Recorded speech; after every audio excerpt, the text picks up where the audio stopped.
Well, young job hunters will gather at City Hall later this morning to unveil a new report highlighting Toronto's youth unemployment crisis. The report draws from a citywide postcard campaign launched last year that gave a voice to students facing a difficult job market.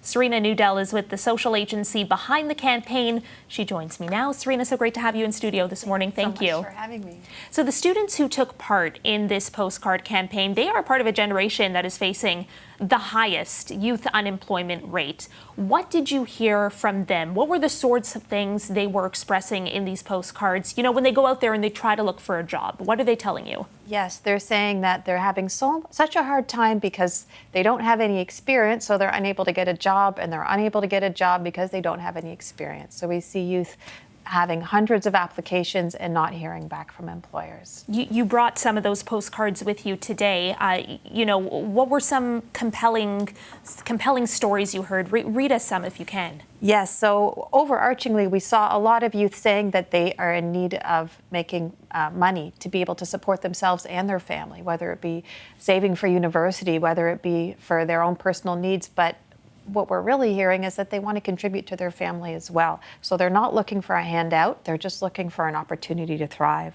So one youth had said, having my own source of income would mean that I'd be able to buy my own personal wants and needs, which would ultimately aid in my parents having more money directed to bills, groceries, and their own wants and needs. And this is from an 18-year-old in Scarborough.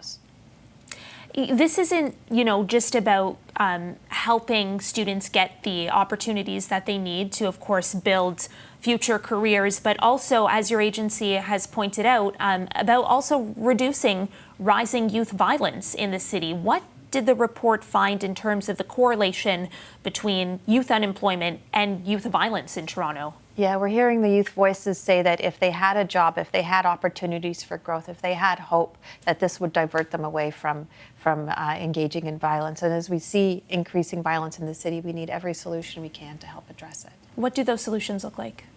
Yeah, so we see different levels of government need to come together. We need to have the private sector, we need to have social service agencies. We all need to get to the table to come together to come up with a solution. A problem of this magnitude isn't solved by one group alone. It involves a real collaborative effort if we're actually going to make a difference.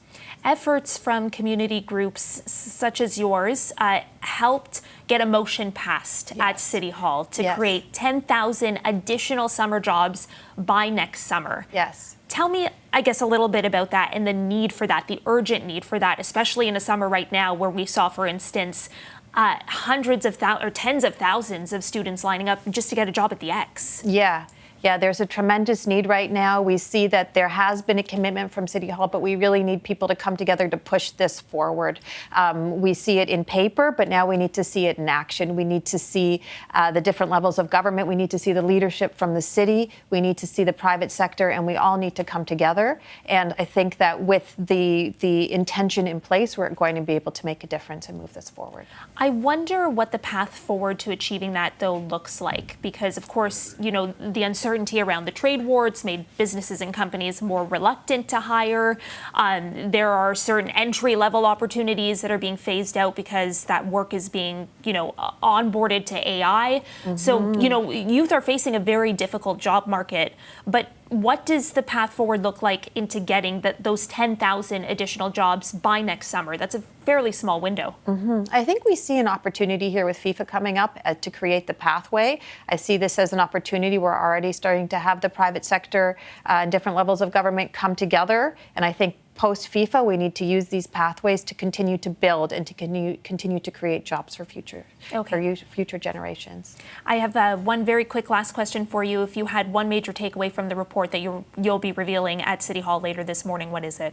It's that youth want to work and that they are looking for opportunities and they're ready to work, and we need to be able to create those opportunities for them so that they're able to thrive and succeed in the future, so that they are able to have the opportunities that their parents did, that past generations have, so that they're able to succeed and we're able to build a great economy in the future for them. Okay, Serena Nudel, I have to leave it there. Thanks so much for joining us. Appreciate it. Thank you.